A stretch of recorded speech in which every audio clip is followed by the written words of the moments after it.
Episode 8, Part 2 of the Hostile Takeover. Her eyes widen and she freezes. Put the phone down, Alyssa. Don't make me hurt you. Now, stand up and turn around. She slowly gets up from the ground and turns around. Tears are flowing down her face as she is scared for her life. She gasps and drops her phone to the ground. The voice belongs to Tyler. He says, "Don't make this any worse for yourself, Alyssa, and do what you're told. I don't want to have to hurt you." Alyssa, holding up her hands crying, says, "What did you do to Barry? He's dead." Tyler, with a coy laugh, says, "He's not dead, just unconscious. I'm not an absolute monster." Alyssa asks if she can see for herself. Tyler then nods and follows her back into the guard shack. She kneels down to Barry and puts her fingers down and checks for a pulse. She is elated to find a weak pulse, but he's still alive. Alyssa stands back up slowly, pulling her hair over her ears and wiping the tears from her eyes. In a cold demeanor, Alyssa asks Tyler, "Why are you doing this?" Tyler then laughs. "Oh, you don't know, do you? Well, I'll tell you. I idolized your father and what he was accomplishing. Then when I got brought on board to help your father bring billions to us, he got cold feet and stopped." Alyssa, being confused by what Tyler says. "What are you talking about? What does this have to do with me?" Tyler snaps at Alyssa. "It has everything to do with you. Your father brought me on board to help develop a software to track the nation's most notorious criminals. With collaboration with the U.S. government, we got to work. For months, we painstakingly developed and cooperated with the CIA to refine and develop this software. We shortly figured out that we would also be able to spy on your father's competition and other companies to see what they were working on. With that information, we could then sell the secrets online and create an untold amount of wealth for the company." Alyssa then replies, "That's illegal, and my father would never have allowed that." Tyler says, "You're right, and he tried to shut down the project in fear that it would ruin his reputation. What he didn't know is that we were in talks with the Russian government, and their funding kept us developing the software in secret for the last couple years." Alyssa just says, "I have no idea about what exactly goes on behind the scenes, but I know my father wouldn't be that stupid to go with it." Before Tyler can answer back, Alyssa storms back with, "If you were working with my father, then how did you have time to train with Marissa Cartwright for the UFC championship?"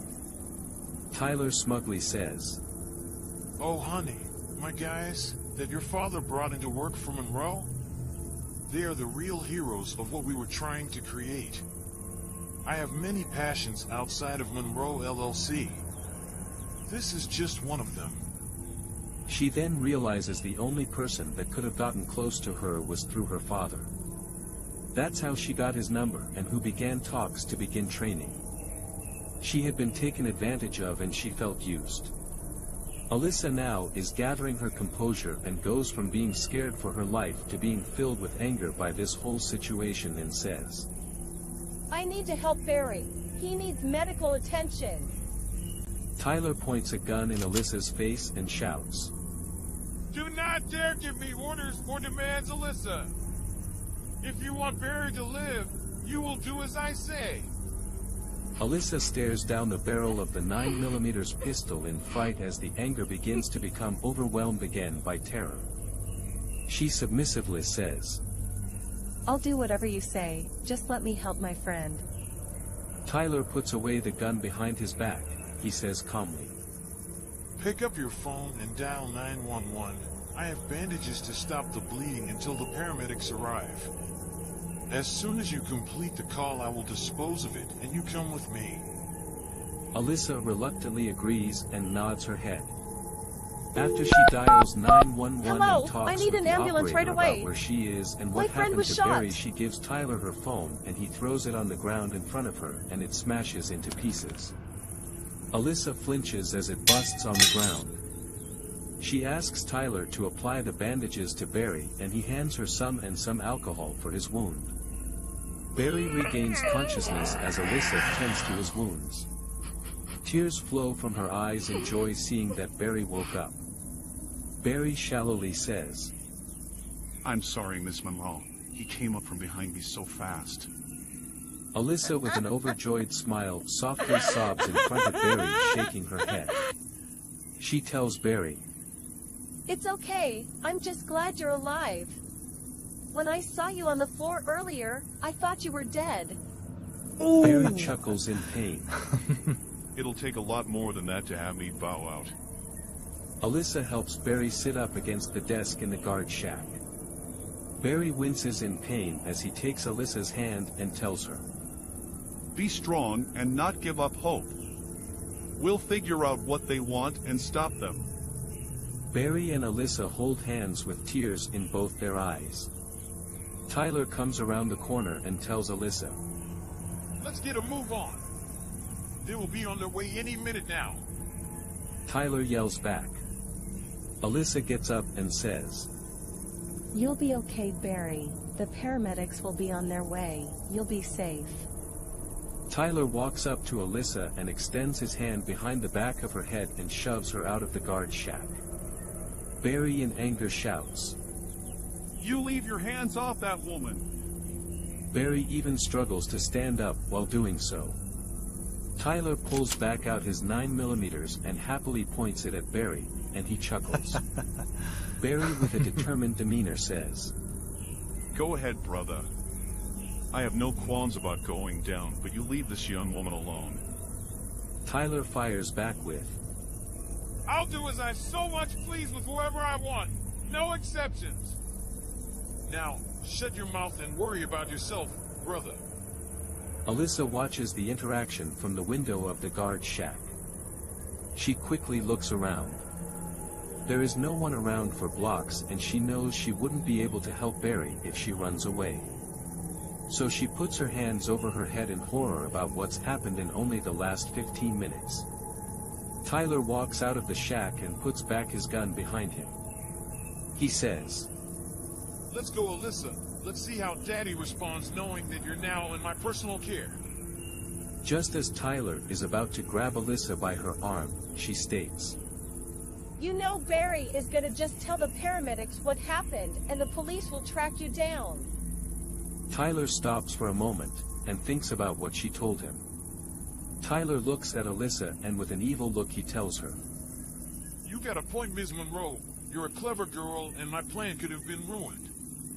As a courtesy to you, Alyssa, I would allow Barry to live because he has nothing to do with this. But now that you mentioned it, I can't have loose ends and well, Barry's just gotta go." The look on Alyssa's face goes from scared to panic. She grabs a hold of Tyler's arm as he walks back into the guard shack. No, Alyssa no, no, is no, hysterical, no, don't. screaming at Tyler to Please stop. don't. He stops Stop. just before he walks into the Wait. doorway and backhands Alyssa to the ground with the gun. She quickly drops to the ground, blood is running down her forehead. Tyler, She screams to Tyler no. to stop and begs him don't to do not this. kill I her am friend. begging you to stop. Tyler walks through the doorway and points the gun at Barry. Barry yells to Alyssa, "Alyssa, run! Get out of here!" The gun goes off and Alyssa is screaming and sobbing uncontrollably. Tyler walks back from the doorway of the shack with a smile on his face. He kneels down to Alyssa and jokingly points the gun in her face. "I told you, he just had to go." Alyssa is on her knees and everything around her seems like it is in slow motion. In what felt like hours, her memories of Barry started flooding through Alyssa's head. Tears and blood flow down her face as she then lays down on the grass to crawl into the guard shack. Tyler looks around the area and then faintly hears sirens start becoming more audible with each passing second. Alyssa makes her way into the guard shack holding Barry's lifeless body in her arms, just sobbing and saying, "I'm sorry. I'm so sorry, Barry." Tyler walks in and pries Alyssa away from Barry and she screams at the top of her lungs to help her. me. I'm at 1589 West Poinsettia Street. Just before she says another word, Tyler hits Alyssa on the back of the head with his pistol and she becomes unconscious.